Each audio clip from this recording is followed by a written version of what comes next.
Hello friends, welcome to our channel. आज हम सलवार की इजी मेथड से कटिंग करेंगे और स्टिचिंग करेंगे, जिसके लिए मेरे पास 2.5 मीटर का फैब्रिक है, जिसको हमें सबसे पहले सलवार को 3 पार्टों में काटा जाता है। पार्ट्स, कली और बेल्ट। यहाँ पर सबसे पहले हम पार्ट्स को काटेंगे। हमारी टोटल लेंथ सलवार की 36 इंचेस है, जिसमें से 6 इंच की हमारी बेल्ट रहेगी और बाकी 30 इंच के हमारी पार्ट और कली रहेंगे। सबसे पहले हम पार्ट्स को काटेंगे, जिसको मैंने कपड़े को 4 फोल्ड कर लिया है। यहाँ पर 7 इंच के लिए 7 इंच तक आपको कपड़े को 4 फोल्ड करके 31 इंचेस पे कट लगाना है। उसको 31 इंचेस से कट करना है, ताकि 1 इंच आपका मार्जिन का रहे। ऊपर और नीचे दोनों तरफ से हाफ इंच आप मार्जिन के लिए रखेंगे। यहाँ पर मैंने अपने फैब्रिक को 31 इंच तक कट कर लिया है, 6 इंच की बेल्ट का माइनस करके। मैंने पूरे कपड़े को स्ट्रेट कट कर लिया है यहाँ पर, जैसे कि आप देख सकते हैं इस वीडियो में। और प्लीज़ हमारे चैनल को सब्सक्राइब करें, लाइक करें और वीडियो पे कमेंट करें कि आपको आगे और क्या वीडियोस देखना आप पसंद करेंगे। यहाँ पर मेरे पास मैंने पार्ट 2 निकाल दिए हैं और यहाँ पर मेरे पास एक्स्ट्रा फैब्रिक बच गया है, जिससे आप अपनी बेल्ट बना सकते हैं या फिर पाँचों में लगा सकते हैं। ये कपड़ा थोड़ा कम था मेरी बेल्ट के लिए, इसलिए मैं उसको साइड में रख रही हूँ। यहाँ पर हम कली निकालेंगे। कली निकालने के लिए आपको डबल फोल्ड करना है अपने फैब्रिक को। यहाँ पर मेरे पास फैब्रिक थोड़ा कम था, तो मैं आपको ये सही तरीका बताऊँगी कि कम फैब्रिक में आपको सलवार आपकी कैसे निकालनी है। ज़्यादा घेर के साथ सलवार आप कैसे काट सकते हैं कम कपड़े में, 2.5 मीटर कपड़े में। यहाँ पर मैंने डबल फोल्ड कर लिया है अपने फैब्रिक को। अब यहाँ पर कलियों के निशान लगाने हैं। अब जितना भी हमारे पार्ट का लेंथ था, उतनी ही लेंथ के साथ हमने अपनी कली काटनी है 31 इंचेस के साथ। जैसा कि आप देख सकते हैं यहाँ पर 31 इंचेस पे मैंने मार्क कर दिया है। अब आपको 2 इंच तक के पार्ट लेने हैं, 2 इंच आगे का निशान लगाना है। उसके बाद मैं देख रही थी कि आसन मेरे बहुत कम बैठ रहे हैं, उसका भी तरीका मैं आपको बताऊंगी कि आसन कैसे आपके ज़्यादा हो सकते हैं कम कपड़े में। दूसरी तरफ भी मैंने निशान लगाया है उसके अपोजिट साइड में, और यहाँ पर कली को आपको काटना है सीधा सीधा। यहाँ पर भी 2 इंच का निशान लगाया है मैंने, वहाँ पर भी 2 इंच का निशान लगाना है। इसी तरीके से आपको आपकी सलवार काटनी है। अब यहाँ पर कटिंग करनी है जल्दी से सलवार की, और उसके बाद मैं आपको बताऊंगी कि आसन कम हो तो उसको कैसे ज़्यादा बढ़ा सकते हैं उसी फैब्रिक में। यहाँ पर कटिंग हो चुकी है हमारी कलियों की, देख सकते हैं आप। चारों कलियाँ अलग अलग निकल आई हैं। अब मैं इसके आसन बढ़ाऊंगी। चारों कलियों को मैंने एक बार में रख लिया है एक साथ, ताकि मैं देख रही थी चारों एक ही साथ कट जाएं।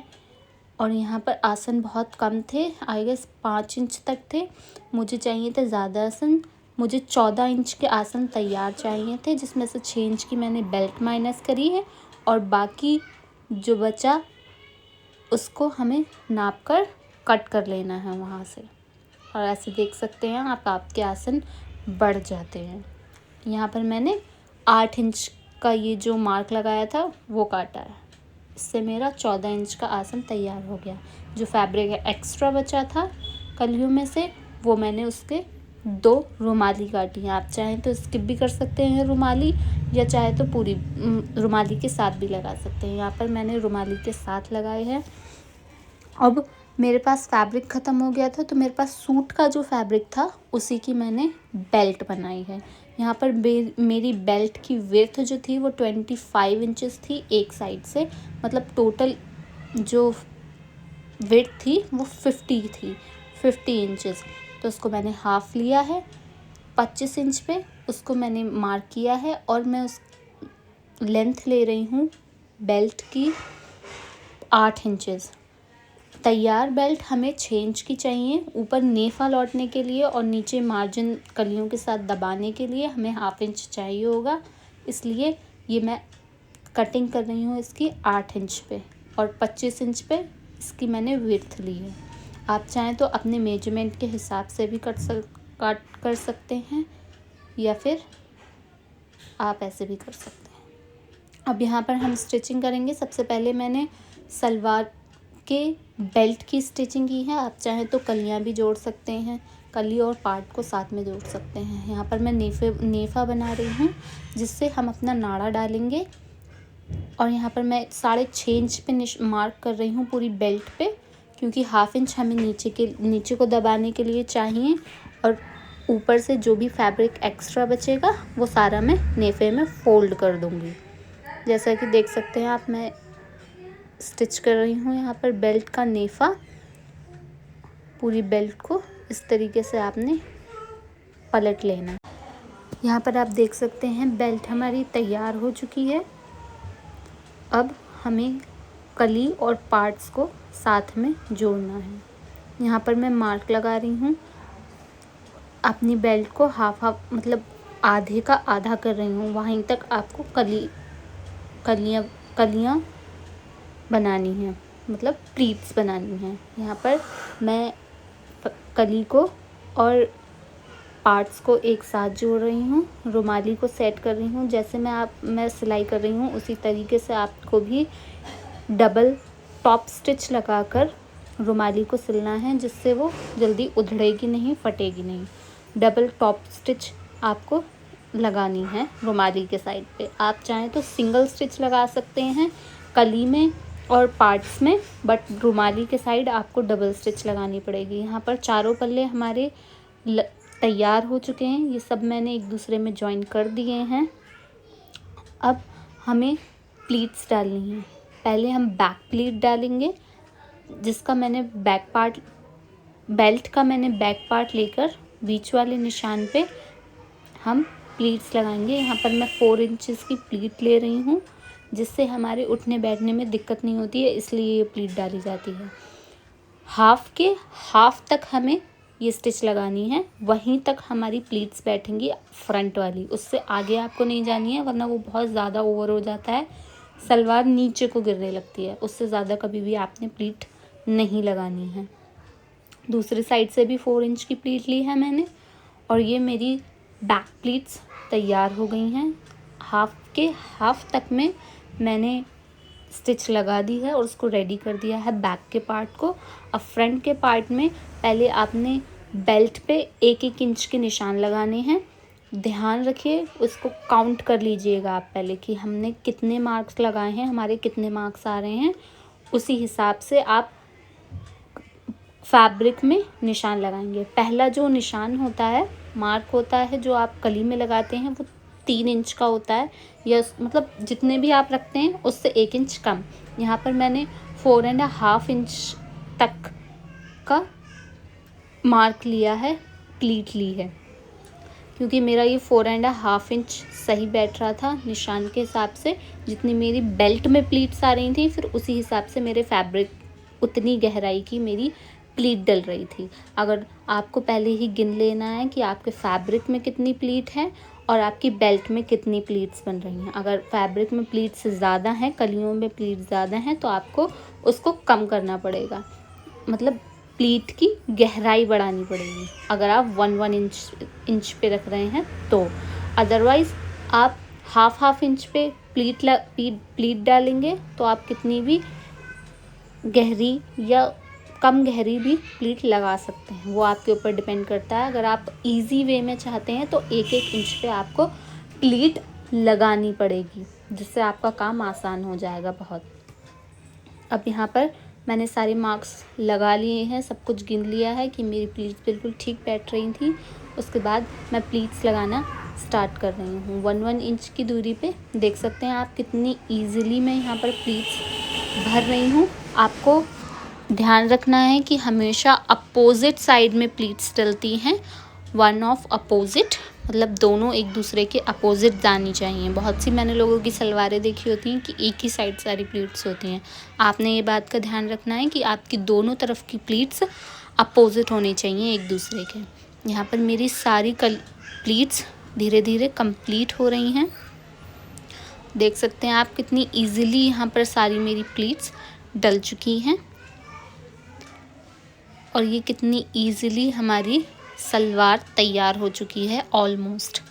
यहाँ पर मेरे पास शायद 13 प्लीट्स डली थी सलवार में बेल्ट पे। एक साइड की मैंने आपको दिखाई, एक साइड की मैंने ऑफ कैमरा ही डाल दी थी। देख सकते हैं आप मेरी पूरी प्लीट्स डल चुकी हैं दोनों साइड की। अब मैं उस पर टॉप स्टिच लगा रही हूँ, जिससे हमारी सलवार जल्दी उधड़ेगी नहीं, फटेगी नहीं बेल्ट की तरफ से। आपको ये स्टिच ज़रूर लगानी है, ये देखने में भी अट्रैक्टिव लगती है और आपका काम भी अच्छा टिका रहता है। ये स्टिच लगाने के बाद हमें अपनी पाँचों की तैयारी करनी है। Half of hour salwar is already done. यहाँ पर मैंने 2 इंच के चौड़े फॉर्म पट्टे काट लिए थे। यहाँ पर एक्स्ट्रा फैब्रिक लेकर मैं इन पाँचों को तैयार कर रही थी। यहाँ पर फैब्रिक पे आपको पाँचों को चिपकाना है। फॉर्म को आप चाहें तो बुकरम भी ले सकते हैं, कुछ भी जो आपको ठीक लगता है। उसको मैंने यहाँ पर फोल्ड किया है एक साइड से, और एक साइड से 1/2 इंच तक का मार्जिन लेके मैंने उसको कट कर दिया है। इसी तरीके से आप पाँचे बनाएंगे तो आपकी बिल्कुल क्लीन पाँचे बनेंगे, कहीं से भी झोल नहीं आएगी और आपके पाँचे बिल्कुल परफेक्ट बनेंगे। दोनों पाँचों को मैंने रेडी कर लिया है। अब मैंने इसको सलवार पे बिछा लिया। ध्यान रखिएगा, फ्रंट से बैक पे जाएंगे हम। फ्रंट की तरफ से लगा के उसको फ्लिप करके बैक पे जाएंगे। यहाँ पर मैं पीछे का पाँचा तैयार कर रही थी ताकि कोई झोल ना आ सके हमारे ये सलवार के पाँचे में। देख सकते हैं आप, यहाँ पर मैं सलवार का पाँचा तैयार कर रही हूँ। बहुत ही इजी और सिंपल पाँचा मैंने बनाया था। देख सकते हैं आप लोग, बहुत ही जल्दी ये सलवार बनके तैयार हो जाती है। सिंपल और प्लेन सलवार हमारी। अगर आप लोग कमेंट करेंगे कि मैं पाँचे का अलग से ट्यूटोरियल लेके आऊँ तो मैं वो भी ले आऊँगी। आप मुझे कमेंट करके ज़रूर बताइएगा और मेरे चैनल को ज़रूर सब्सक्राइब कीजिएगा। अगर आपको पसंद आए मेरी वीडियोस तो ज़रूर सब्सक्राइब कीजिएगा। यहाँ पर हमारा पाँचा ऑलमोस्ट डन हो चुका है। बहुत ही सिंपल पाँचा मैंने यहाँ पर बनाया है, बहुत ही ज़्यादा डिज़ाइन वाला नहीं बनाया है। बिल्कुल प्लेन सीधी सीधी लाइनें खींची हैं और जिगजैग वाली लाइंस जो भरी जाती हैं वो भरी गई हैं। यहाँ पर देख सकते हैं आप किस तरीके से मैं जिगजैग वाली यहाँ पर लाइन बना रही हूँ। और हमारा पाँचा यहाँ पर रेडी हो चुका है। दूसरा पाँचा मैंने ऑफ कैमरा ही डन कर लिया था। यहाँ पर जितना भी पाँचा आपको पसंद है, 6 इंच का किसी को ज़्यादा पसंद होता है, किसी को कम। यहाँ पर मैंने 6 इंच का पाँचा लेकर ऊपर से ढाल दिया है अपनी सलवार में। आप देख सकते हैं, इसको आपको डबल स्टिच लगाना है। आपने ध्यान रखना है इस बात का, क्योंकि ये बहुत जल्दी उधड़ जाती है। यहाँ पर अब मैं अपनी सलवार को पैक कर रही हूँ पूरी दूसरे पाँचे तक। सलवार का मोरी जो होती है वो आप अपने हिसाब से भी रख सकते हैं। आपको ज़्यादा पसंद है तो ज़्यादा रख सकते हैं, कम पसंद है तो कम रख सकते हैं। मैंने 6 इंच की मोरी ली है, आप चाहें तो ज़्यादा की भी ले सकते हैं। अब ध्यान रखना है आपको इसको डबल स्टिच लगानी है, क्योंकि यहाँ से ये बहुत जल्दी उधड़ने लगता है। यहाँ पर मैं डबल स्टिच लगाकर अपनी सलवार को तैयार कर चुकी हूँ। देख सकते हो आप, एक्स्ट्रा जो मार्जिन है उसको मैंने कट कर दिया है। देख सकते हैं आप लोग कितनी क्लीन और परफेक्ट सलवार हमारी कट के रेडी हो चुकी है। अगर आपको ये सलवार पसंद आई है, ये ट्यूटोरियल पसंद आया तो प्लीज़ लाइक करें, सब्सक्राइब करें और शेयर करें हमारी वीडियोस को।